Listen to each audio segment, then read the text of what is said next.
sem vsako leto peljal na kosilo najboljšega dohodninskega plačnika. In to delam vsako leto in to sem naredil tudi letos. To je moje spoštovanje do njega, ker toliko dohodnine plača. In jaz imam neutralen odnos do vseh, politika se mi ne vmešava in nikoli se mi ni vmešavala v nič.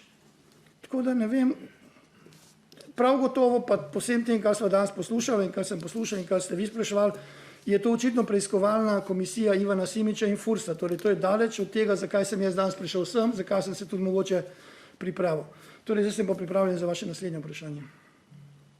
Zelo je zanimivo, kar ste zdaj povedali, gospod Simič. Kaj? Vi ste največjega dohodninskega plačnika peljali na kosilo. In jaz sem ga plačal. Ni problem v tem, kdo ga je plačal.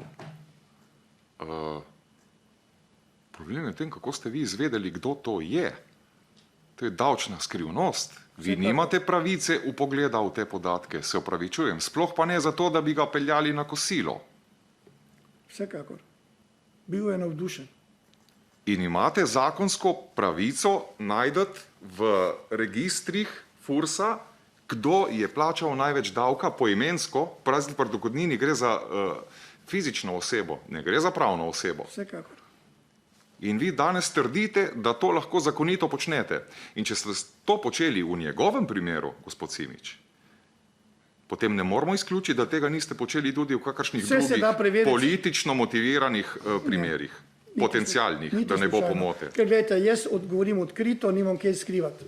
Nimam kaj skrivati. Potem pa mi navedite, prosim, kje imate pravno podlago za vpogled v to, kdo je največji dohodninski plačnik v Sloveniji. Zdaj vam ne morem odgovoriti, kje, ampak pač so mi povedali, kdo je največji. Glejte, če sem naredil prekršek, kazen, gremo naprej. To ni prekršek, to je davčna tajnost. To je ena najvišjih stopenj tajnosti v tej državi. Torej je to močan faux pas. In če se je zgodil v tem primeru, gospod Simič, ne moremo izključiti, da se ni tudi v katerih drugih. Tako da pustimo to ob strani. Ne bi vam povedal.